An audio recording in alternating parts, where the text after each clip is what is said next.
Swim. So let's talk about a couple of things. You have your handout. This is huge for our lecture today. The autonomic nervous system. What does autonomic mean? Like auto, autopilot, auto. That's Jersey coming out. Auto. Self. So it's like this is functioning in your body without you having anything to say to it. In fact, it's probably good that we don't have interference with. We eat a meal and we're just digesting our food. We don't have to do anything, right? It just digests. This is everything in your body, your heart rate, your blood pressure, it's on automatic, and it's because of this system, okay? So in the yellow, that's the sympathetic. This is your fight or flight in the yellow. Where that is in your body is T1, where your ribs start, to T12. That's where sympathetic nervous system is. How many people have tight backs? How many people you feel if you ever get a massage and that's the area that's fight or flight right there, okay? You always can tell when someone's in fight or flight because what are they doing? The neck's poking forward, really tight, because it's like, you go to Jersey, you got fight or flight all. What are you talking about? What are you talking about? So that's where sympathetic nervous system is. Parasympathetic, the other one here in green, that's in your neck, okay, and the sacrum. Okay, I'm going to tell you, this is really cool what they do. And you will be able to have some say about it. So sympathetic nervous system. We know it's in T1 to T12. This is known as your fight or flight. Okay? Any E activities. So exertion, exercise, these are the E activities. Anything starting with an E. That's sympathetic nervous system. Fight or flight. What happens in your body when you're in fight or flight? What's going on internally? What do you feel? Say you were just like almost in that car accident. Adrenaline. What else? Tell me more. What does adrenaline do? Your body to react. You're reacting, but what's happening to your muscles, to Pressure. your... Tighten. What's that? Pressure. Pressure. What's blood happening? Pressure goes up. Oh, yeah. Blood pressure. It increases blood pressure. That's a function of your sympathetic. We need this because you need this in order to have tighten and to either run, fight, or flight. Okay? So increase in blood pressure. How do you get increase? What's happening with increase in blood pressure? Increase in oxygen. Oxygen increases. It's getting to all the tissue so you can run. Without oxygen, we're not able to utilize those muscles and run. Right? So think of everything inside yourself, because the more you can be in touch with this, what's going inside, the more you're going to say, oh my God, my heart rate's going, my blood pressure's up. Breathe, right? The heart rate increases. All right? Heart rate increases. Think about staying in this fight or flight. Adrenaline, which is coming from what? The adrenal glands. Adrenaline, the technical word is epinephrine. This is cool. Epi means above. Epinephrine. And now I'm up here and I don't know how to spell it. Epinephrine. Epinephrine. I don't know how to spell it. It's okay. That's right. You know when you're right on top of it, it's hard to whatever. Epinephrine.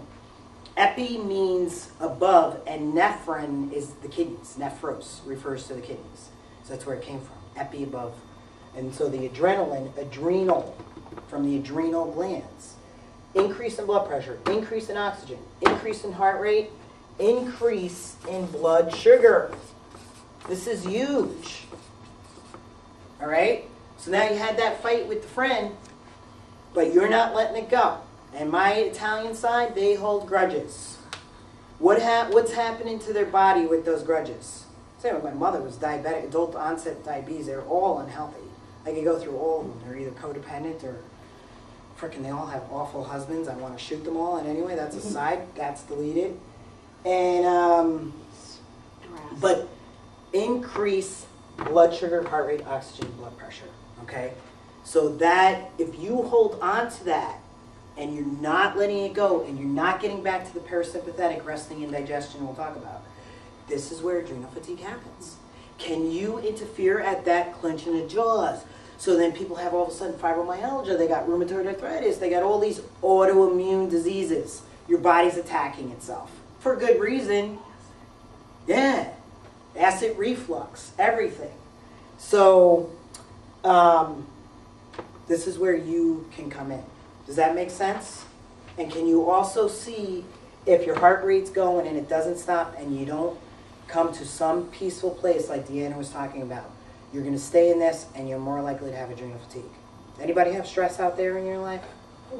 These are known as the stress handling glands. Okay? This guy, Hans Selle, psychologist, he's the first one that did actually studies with stress and what it does to the body. And he called, first we have like a reaction to stress, okay? And then this is like, and I have it in your notes, Janet Lang is the one that did it a little bit differently. But go to page, well, I think I took it out of your notes. Do you have something that has the hormones on it?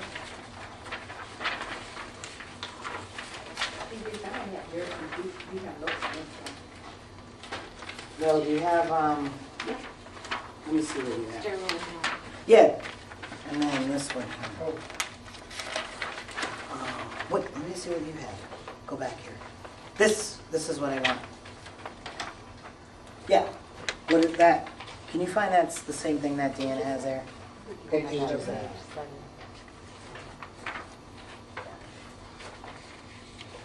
Yeah. No, you're going to have to share it. Share with... No, that's not what I want. Anyway, it's not in there. Don't worry about it. So there's a reaction phase, and then there's an adaptation phase, like with prolonged stress. Most people are in prolonged stress. They react to it, but then it's still, they hold on to it. So they're in that prolonged stress. And then there's the exhaustion phase, and that's when things really deplete, okay? So, I'm so sorry, I do not, it's my fault.